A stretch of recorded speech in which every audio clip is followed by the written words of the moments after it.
Les Africains, regardez bien ce qui se passe. Voilà, mes ancêtres, si je vous ai offensé par le passé, je ne vous ai pas vite reconnu. Veuillez bien vouloir m'excuser. Parce qu'aujourd'hui, j'ai les yeux clairs. Je vois comme lampadaire. Je vois comme projecteur. Je ne peux jamais vous oublier encore maintenant. Maintenant, votre pied, mon pied. On va devenir comme forever living. C'est fini. Ce que je viens de voir encore, ça m'a confirmé que je suis sur la bonne voie avec vous. Si ça, c'est pas du diable, eux, avec la croix au cou, ils ont pris ça pour honorer. Moi, je suis qui pour ne pas honorer mes ancêtres. Était à Gogo, reste là-bas, cotise pour n'importe qui pour dire tu donnes dîme.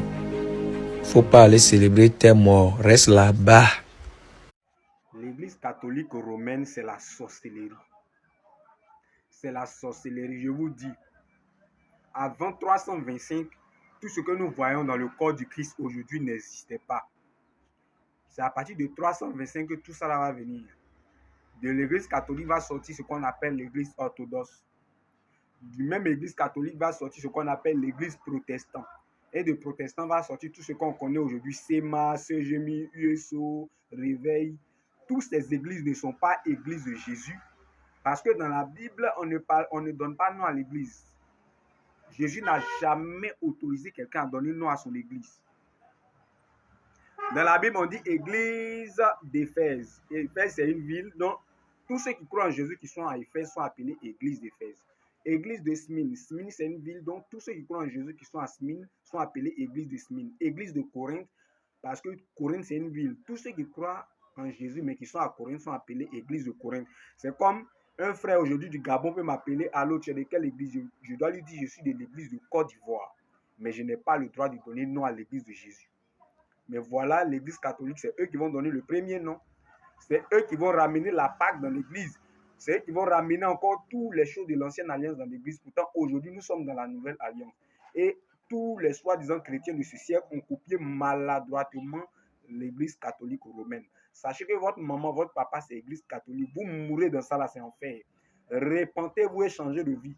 Il y a une nouvelle alliance aujourd'hui. Nous ne sommes pas dans l'ancienne alliance pour être encore dans les Pâques, dans les dîmes, dans la Pentecôte, dans le sabbat de Moïse, etc.